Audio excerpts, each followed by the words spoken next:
Hello and welcome back to another unexpected project. Now, what on earth have I bought this time and why, you might ask?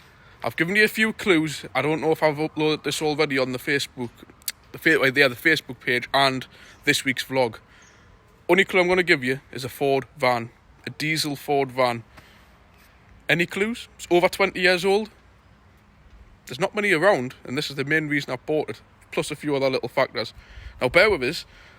I bought the Mercedes calling it a project, the Seat calling it a project, but we all know them cars were pretty much pristine, needing minor stuff. This is a bit more of a project, like a work in progress kind of thing. So you ready to see what it is? Yep, a Ford Fiesta van. As a nettle's just stung me leg.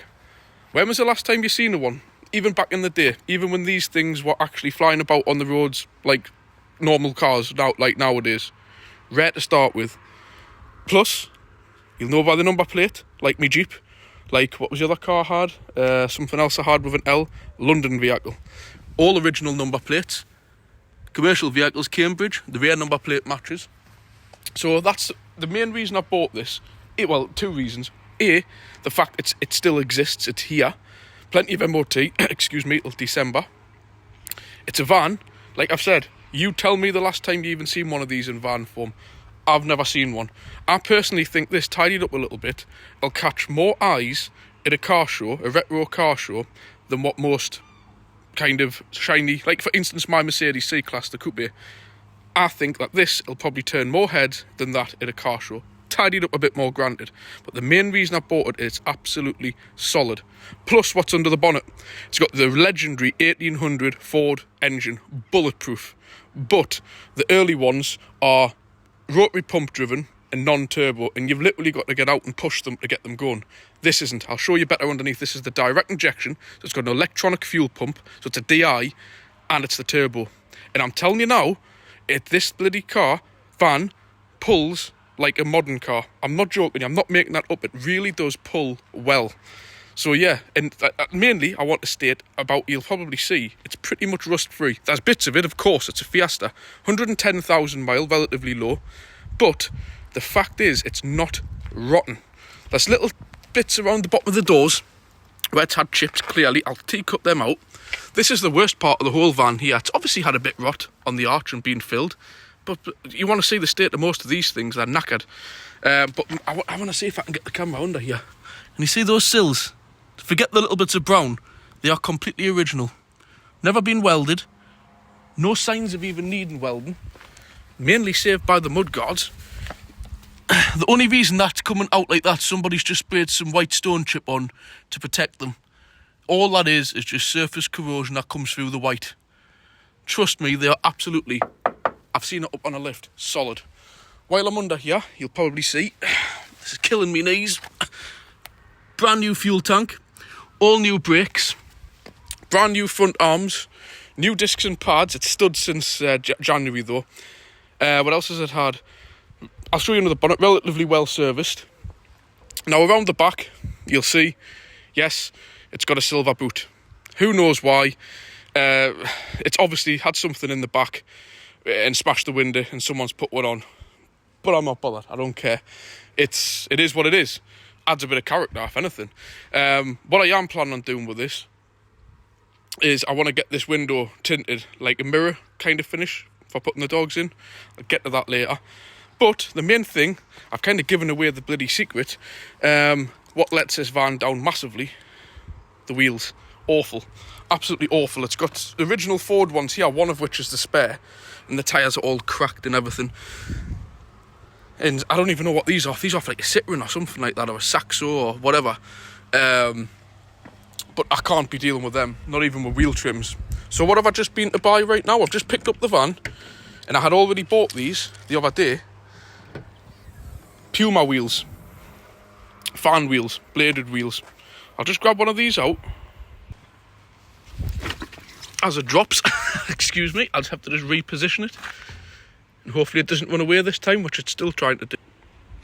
Managed to get it to stand up on its own. How much better does that look? I think that'll tidy the van up no end. A good clean. Those wheels on. Two of which have brand new tyres. Those two have matching brand new tyres. Don't know what brand they are, but they'll do me. One of them's slightly worn on the back, and this one's got about 1 mil of tread above the 3 mil, which these will be going on the back. They'll be on the front, so there's plenty of tread on them. And as you can see in the back, it hasn't been bashed about or anything. And all this here, what we'll look at, it's just paint that's chipped off. It's not rotten. Under the carpets, the boot floor is solid. Bearing in mind these things rot like nothing else. But you can see it's a proper van, not what somebody's just taped up the windows kind of thing. The usual spaces up here, no rot. Hasn't had a hard life, really. So we'll go around, we'll have a look under the bonnet.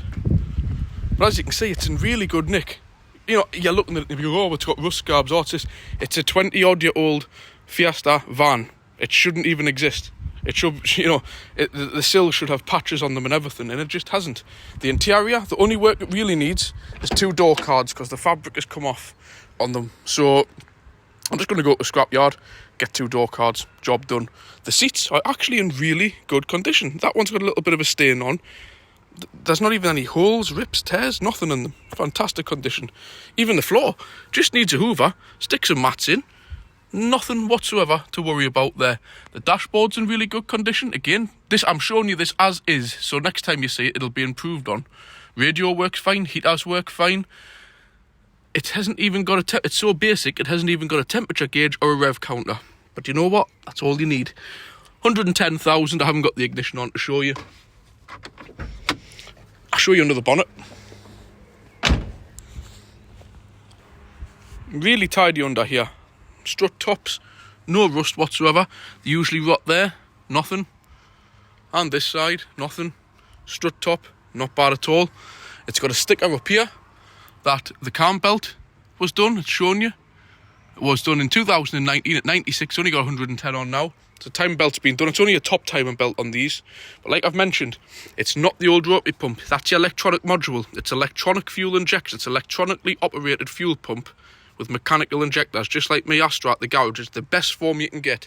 The old rotary pumps are very agricultural, low power, and they're just not really any good. So you've got your refinement of an electronic pump, which means first time starter, perfect, without all the hassle of common rail electronic fuel injectors. But like the important part is with this, it's the turbo. It's so rare to get one of these with a turbo. Yes, they're just the size of a pea down there, but it's got one. It's turbocharged. It's not intercooled. They don't have intercoolers or nothing like that. It's just a straight normal turbo. You can get them with the intercooler where they sit on the top here. Maybe something I would consider doing as an upgrade, but really the way this thing pulls doesn't need it. But like I've mentioned, you can see it looks relatively well looked after. All the fuel filter looks new. Of course, Dan has already bought a fuel filter. The air filter, you're not going to believe, brand new, is 75p. Yes, 75p, about £1 with the VAT in. An air filter, fuel filter. I'll do an oil and filter change on it. What else am I going to do? Pollen filter, if it's got one, which if it has, it'll be in there somewhere. I'm not sure if it'll have one with it being a commercial. And probably a gearbox oil change, maybe, we'll see. And just general check the levels, put some fresh antifreeze in it.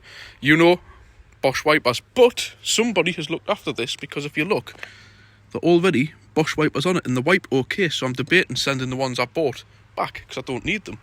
But yeah, back to the story of this thing. It's basically a mirror image of me, the guy. Like, what he does, he runs a garage. He bought it off one of his customers because he's worked on this before, and he knew how tidy and clean it was underneath. He had fitted the fuel tank, done the brakes, serviced it, blah de blah, done all that. And one of his customers, the guy who owned this, said, "Oh, I'm thinking about selling it." He went, "How much?" Done a deal, bang, bought it.